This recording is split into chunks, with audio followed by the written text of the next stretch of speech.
Joined by Wyoming Senator and Dr. John Barrasso. And it's great to see you this morning. You're just in Thanks for having me. You were in Wyoming over the weekend, but in Afghanistan for Thanksgiving. With the troops, the Wyoming National Guard. We have our Army National Guard there, and had a chance to visit with them, talk about what's happening there. They want to talk a lot about what's happening at home. They love to see you, but they don't want to see you for long. But it was terrific to be with the troops and thank them. You want to make sure they have everything they need.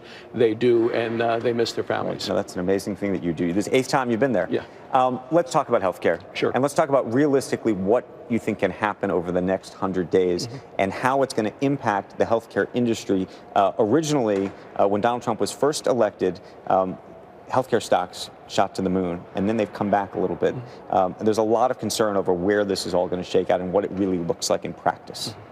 Well, number one is, Tom Price has now been nominated to be Secretary of Health and Human Service. And think about the contrast. Tom Price, a doctor who took care of patients for long periods of time, versus who Barack Obama chose and when he put someone in, and it was a lobbyist for the trial lawyers, Kathleen Sebelius. So the contrast is huge, and I want to congratulate Donald Trump on that decision. Tom Price knows how to do this from the standpoint of thinking about patients, and he's going to be able, through regulations alone, help patients and help try to relieve this huge burden that has been put on people all around the country. So he's going to be terrific. In terms of legislatively, we have the way to do the repeal, which includes some replacement, but not a full replacement immediately. We put on the president's desk last year through reconciliation. We only needed 51 votes. The Republicans were able to do that. The way to repeal the health care law to try to get rid of the burden, and President Obama vetoed it. Donald Trump will sign it. So in terms of the timing, do you think that you will actually have something to put on his desk on day one? We could potentially do that. We're going to work on a budget. You have to pass a budget first as part of this process, but it's the way to give relief to families struggling under the burdens of the expenses of the health care law. We want to make sure families are going to be able to buy insurance that works for them, that's affordable, and that really is made by families making decisions, not the government making decisions for them. And what do you think the transition period looks like? Well, what we put on the president's desk last year had a 2-year transition. People's lives have been disrupted enough by President Obama's Obamacare legislation. We want to make sure it's a smooth transition with enough time so that the markets aren't shaken by this in terms of making sure that people can actually get insurance. But what's happened over the last 6 years with health insurance, this isn't going to be able to turn quickly. I guess what I'm asking in practice, how do you make sure that people who have conditions, for example, that they are covered? How does that, what's the mechanism that you see happening here? Because Obamacare's made it harder in some ways, because states like mine in Wyoming, we had a high-risk pool.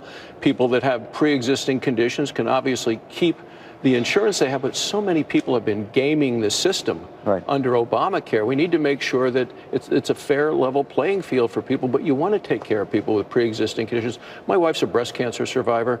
Bobby has had 3 operations, chemotherapy twice. As a doctor and a husband, I know how important it is for people with pre-existing conditions to continue to get care, have affordable insurance. But we also want to make sure younger people are able to be insured in ways that the costs are the right costs for them. So many of them have just opted out because it's much too expensive for them under the way this scheme that President Obama put in place. But one other topic I wanted to talk to you about was infrastructure and infrastructure spending, because we were talking off air about the different factions within the Republican Party and how it's all going to play out. It's not one single block, if you will.